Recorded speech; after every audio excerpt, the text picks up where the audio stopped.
নমস্কার, আমি শিবনিমেষ চক্রবর্তী, জ্যোতিষাচার্য, বাস্তুতত্ত্ববিদ, সংখ্যাতত্ত্ববিদ।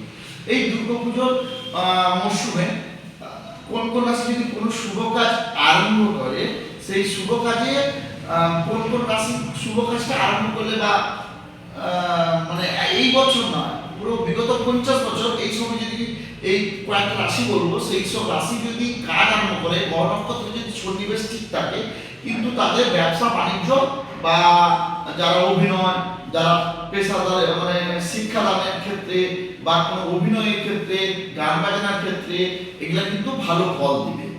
আচ্ছা, প্রথম আমার আসছে রবি কন্যা রাশিতে অবস্থান করছে। রবি ধনু রাশি জাতক বা জাতিকা যদি এই সময়ে কোনো শুভ কাজ আরম্ভ করে, অর্থাৎ কোনো ব্যবসা বাণিজ্য যদি আরম্ভ করে, কিন্তু সত্যি গ্রহ নক্ষত্রে একটু বিচার করে যদি আরম্ভ করা যায়, এই সময় কিন্তু তাদের কিন্তু ব্যবসা বাণিজ্য করলে কিন্তু শুভ ফল দিবে। তারপরে আসছে মকর রাশি। এই মকর রাশি যদি কোনো ব্যবসা বাণিজ্য এই পুজোর মরশুমে আরম্ভ করে, কিন্তু যদি গ্রহ নক্ষত্র একটু বিচার করে দেখা যায়, তাহলে কিন্তু সত্যি বলছি মকর রাশি দারুণ ফলাফল দিবে, দারুণ। তারপরে মেষ রাশি।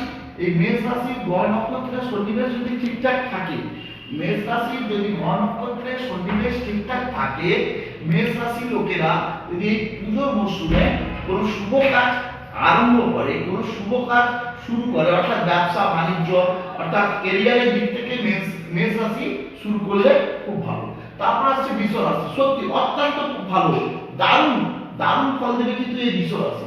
এই বৃষ রাশি যদি আমার এই পুজোর মরশুমে কোনো ফল প্রদান করে, মানে কোনো শুভ ব্যবসা বাণিজ্য, যানবাহন পরিবহন, এইরকম ব্যবসা যদি তার গ্রহ নক্ষত্র যদি একটু গ্রহ বিচার করে যদি শুরু করে, খুবই ভালো ফল দিবে।